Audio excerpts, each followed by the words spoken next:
আসসালামু আলাইকুম এভরিওয়ান, আমার চ্যানেল ফাতেমা স্ট্রিটে আপনাদের সবাইকে ওয়েলকাম জানাচ্ছি। আজ আমি ঘরে থাকা কিছু সাধারণ ইনগ্রিডিয়েন্ট দিয়ে কোনো ওভেন বা তন্দুর ছাড়াই ফিশ টিক্কা করে দেখাবো। আমরা তো মাছে ভাতে বাঙালি, তাই মাছ আমাদের খাবার টেবিলে প্রায় সব দিনই শোভা পায়। আর তাই যদি হঠাৎ কোনো একদিন বাসায় খাবার টেবিলে এরকম একটা ফিশ টিক্কা রেসিপি নিয়ে চলে আসেন, তাতে সবার রুচিটাও একটু বদলাবে আর বাচ্চা থেকে বুড়ো সবাই এটা পছন্দও করবে, কারণ এটা দেখতে যেমন সুন্দর খেতে তেমনই মজা। তো কথা না বাড়িয়ে চলুন তাহলে চলে যাই ফিশ টিক্কা বানাতে। ফিশ টিক্কা বানাতে আমি আজ নিয়েছি তেলাপিয়া মাছের কাটা ছাড়া অংশ, মানে মাছের ফিলেট। আমি মাঝারি সাইজ করে মাছগুলোকে কেটে নিয়েছি। আমি 2 ধাপে এই মাছের ম্যারিনেশনটা করব, আর তাই প্রথমে আমি এতে দিয়ে দিব আদা ও রসুন বাটা 1 টেবিল চামচ, আর এখানে 2 টেবিল চামচ লেবুর রস দিতে হবে। আমি এই ফিশ টিক্কাতে কোনো ফুড কালারিং ইউজ করব না। এখানে আমি 1/2 কাপের মতো সরিষার তেলকে গরম করে সেটাকে রুম টেম্পারেচারে এনে 1.5 টেবিল চামচ লাল মরিচের গুঁড়ো দিয়ে রেখেছিলাম। সেখান থেকে 1 টেবিল চামচ তেল এখানে দিয়ে দিব। তাতে আমার ফিশ টিক্কাতে খুব সুন্দর একটা কালার আসবে। এর মধ্যে বলে রাখি, যারা এখনও আমার চ্যানেলটিকে সাবস্ক্রাইব করেননি, প্লিজ আমার চ্যানেলটিকে সাবস্ক্রাইব করে আমার পাশে থাকবেন। তো আমি এরপরে আজওয়ান সেটা এখানে অ্যাড করব, কিন্তু এটা অ্যাড করতে গেলে আমাকে কিছু ট্রিক্স অবলম্বন করতে হবে। তা হলো, হাতের ভেতরে আমি 1 চা চামচের মতো এই আজওয়ান সিডটা নিলাম এবং এরপরে একটু ডলে নিব, আর তারপরে ফিশে এটা দিয়ে দিব। গোটা আজওয়ান সিডকে এভাবে হাতের দ্বারা পিষে দিলে মাছের যে একটা এক্সট্রা আষ্টে গন্ধ থাকে সেটা আর থাকবে না। তো আমি এখানে পরিমাণ মতো লবণ দিয়ে দিলাম।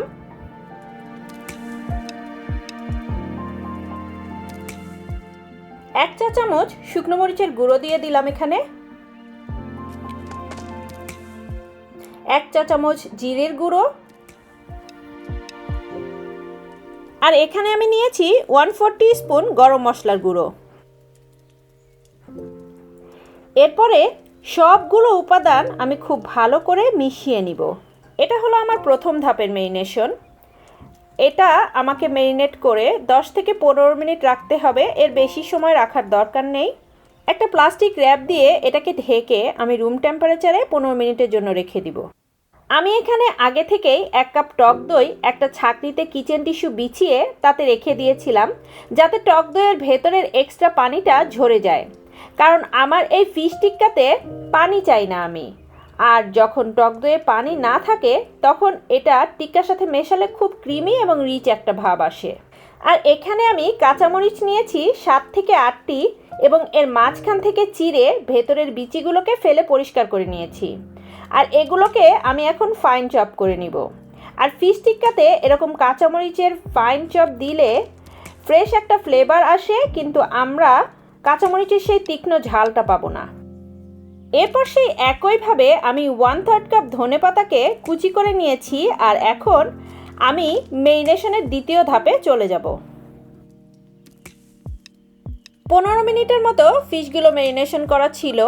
এখন আমি এতে কুচি করা সেই ধনেপাতাগুলো দিয়ে দিচ্ছি, আর সেই কাঁচামরিচ কুচিগুলো এখানে দিয়ে দিব।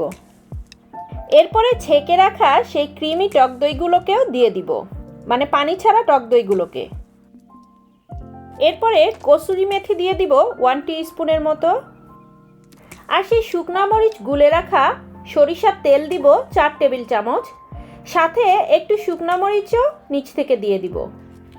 ঝাল যদি একটু বেশি খেতে চান তাহলে এই কাজটা করতে পারেন, তা না হলে শুধু তেলটা অ্যাড করলেই হবে। এরপরে আমি সবগুলো উপাদান আবারও ভালোভাবে মেখে নিব।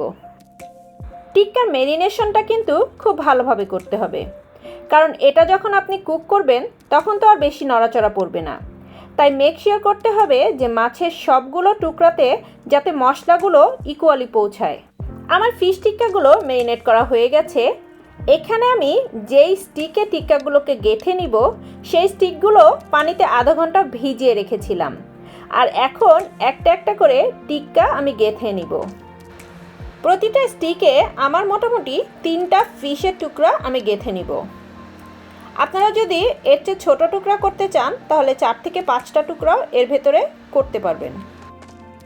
এভাবে একটা স্টিকে আমি 3টা ফিশ গেঁথে নিয়েছি এবং এরপরে এক্সট্রা কিছু মশলা এর গায়ে লাগিয়ে নিচ্ছি।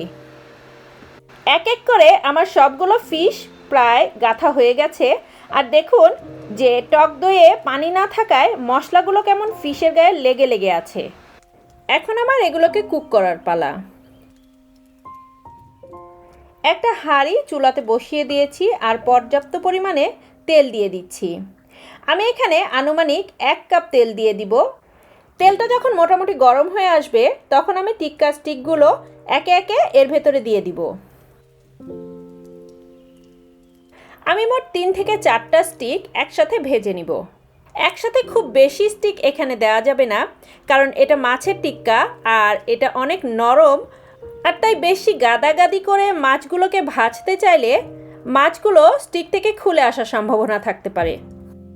আমি একটা সাইড 2 থেকে 3 মিনিট সময় নিয়ে ভাজবো আর চুলার আঁচটা একদম মিডিয়ামেই থাকবে। এটা বেশি জোরে দেওয়া যাবে না, তাহলে দেখতে মনে হবে ওপর থেকে হয়ে গেছে কিন্তু ভেতরে কাঁচা থাকতে পারে। এক পাশ হয়ে আসলে খুব সাবধানে আমি এটিকে অন্য পাশে উল্টে দিব আর এভাবে প্রায় 10 মিনিট ধরে এপাশ ওপাশ খুব ভালোভাবে টিক্কাগুলোকে ভেজে নিব। চুলার আঁচটা মিডিয়ামে থাকবে পুরোটা সময়। আমার ফিশ টিক্কার একটা ব্যাচ ভালোভাবে ভেজে উঠিয়ে নিতে 10 থেকে 15 মিনিট সময় লেগেছে। আমার ফিশ টিক্কাগুলো মোটামুটি হয়ে গেছে, এখন সার্ভিংয়ে চলে যাচ্ছি। আর ব্যাস তৈরি হয়ে গেল মাছে ভাতে বাঙালির একটা ডিফারেন্ট ফিশ রেসিপি, ফিশ টিক্কা। চেহারা, কালার, স্বাদ আর স্বাস্থ্যগত দিক থেকে এর যেন কোনো তুলনাই হয় না। আশা করছি আমার এই ডিফারেন্ট টাইপ মাছের রেসিপিটা আপনাদের ভালো লেগেছে। আর যদি ভালো লেগে থাকে অবশ্যই বাসায় তৈরি করবেন আর আমাকে জানাতে ভুলবেন না। আর নতুন নতুন ভিডিও দেখতে আমার চ্যানেলটিকে সাবস্ক্রাইব করবেন। আজ তাহলে এখানেই বিদায় নিচ্ছি। আল্লাহ হাফেজ।